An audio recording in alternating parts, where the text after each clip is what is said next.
What is up, you guys? This is All Day Any Day 1 on the PS4, and I'm going to be giving you my honest thoughts and review on Shadow of the Tomb Raider.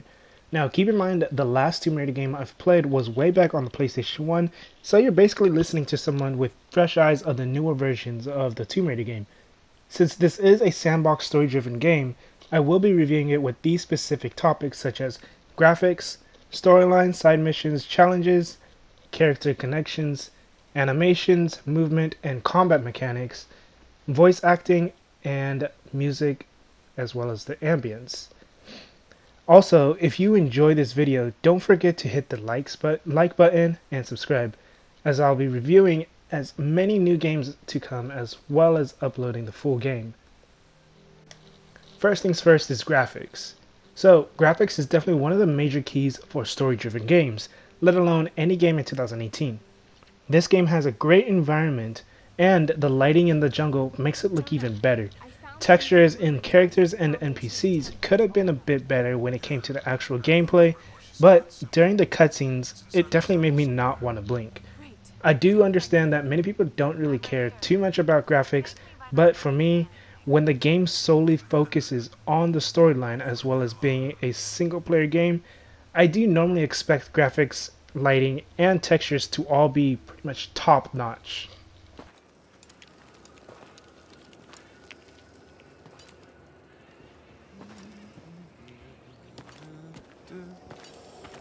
Hey, looks a lot bigger on the outside. Next, we've got the storyline, side missions, and challenges. So, starting with the storyline, I thought it was a fun story to play that also had a bit of a slow start, but it always kept me intrigued and wanting to keep moving forward. So, like I mentioned before, I have only played the very first Tomb Raider game years ago and have only seen Angelina Jolie's version of the Tomb Raider. So I don't necessarily have much of an idea or knowledge of what or who Lara Croft is, other than she's an archaeologist that discovers rare artifacts and going through many different tombs and puzzles, which to me this game pretty much nails, because the puzzles in this game, they're pretty challenging, and it feels great when you figure them out, as well as all the tombs looking differently from the last one in their own unique way. There is also a new game plus for those of you who do complete the game, allowing you to restart the game on the Obsession difficulty, keeping all your equipment, skills, and making the game just a lot more challenging.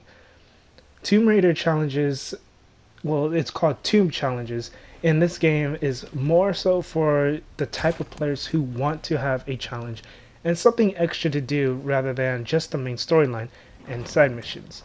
These challenges generally just test you on all the basic things you've learned throughout playing the game, which is great.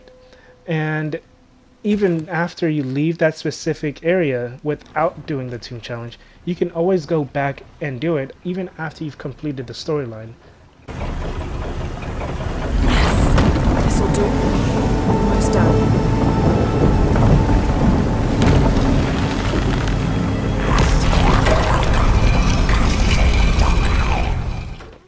Up next is your character connections. So, you're introduced to your main character, Lara Croft, as well as her best friend Jonah in the very beginning of the game, and a few other characters later on in the game. Now, for the question's sake, did I feel connected in any way to these characters? The answer is yes, just a little bit.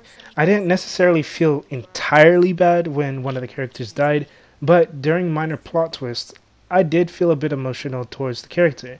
But when it comes to story-driven games, you want to feel that connection with that character. You want to grow with that character. And for me, the characters were already developed, so it was a bit harder for me to actually connect with most characters because either I haven't seen them in the story as much as I'd like to, or they just weren't that important enough to me of a character that would heavily impact the story.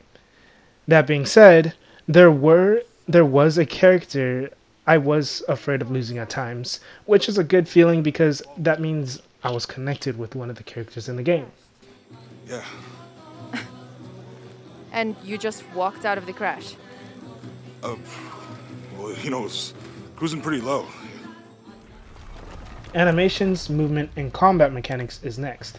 So movement is definitely important for video games because as a gamer, we want to sometimes pretend the game we're playing is real or a movie.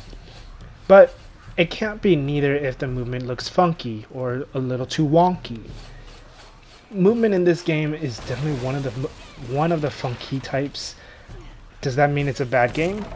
No, but the running animation sometimes looks very weird, especially when there are other NPCs around, because Laura tends to jerk her head around looking at other NPCs, especially when she's being fired at, because when she gets shot, her head just seems to turn around sometimes, and it looks funny to me.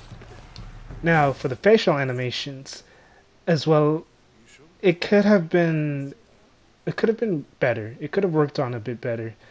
Cutscenes are great when it comes to facial animations. They look fantastic. But again, the actual gameplay facial animations makes the character look bland and uninterested, which really takes the mood away from it and just makes it very unrealistic, non-relatable, I suppose. Combat mechanics, it's not really bad. It's actually not bad at all. It's fun and easy. Running around does suck when you're trying to run around and dodge, but that's all part of the movement topic. Using a bow and arrow, it's also very easy, and it doesn't really sway around as well as using a gun. It doesn't sway around, which is fine if you're not necessarily into the whole hardcore realism type of thing.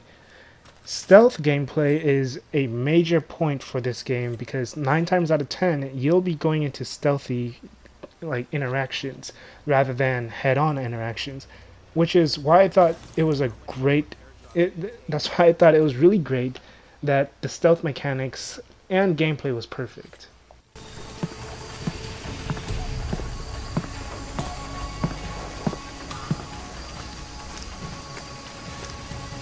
Something's not right.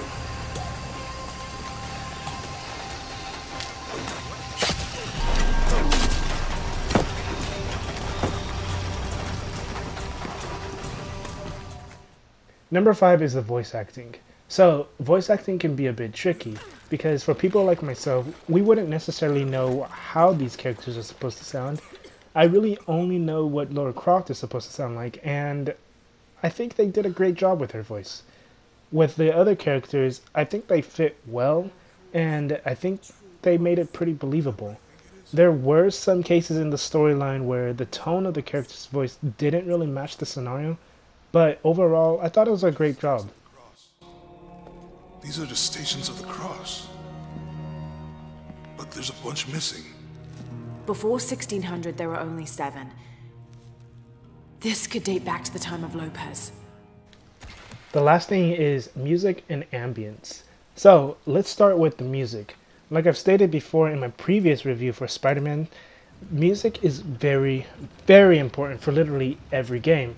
Whether it's a comedic type of game, horror game, action, shooter, family, etc. Music is important, especially depending on the situation. Sure, the music isn't always going to be on throughout the game, but that's a good thing because the music normally kicks in when it needs to be. For example, if you're just wandering around the jungle, you're not really going to hear the music rather than just listening to the ambience around.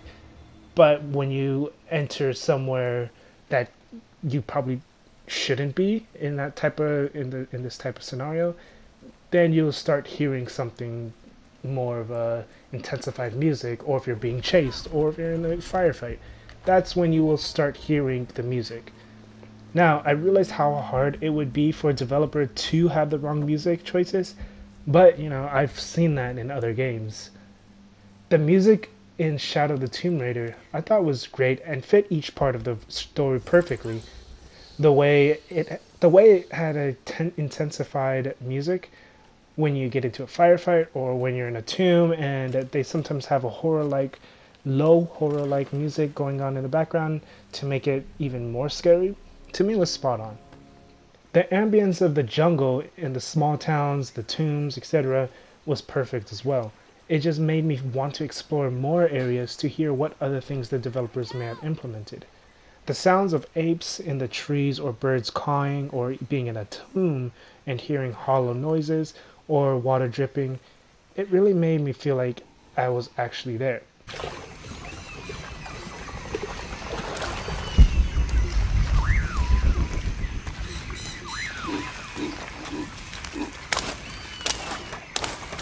Could be useful.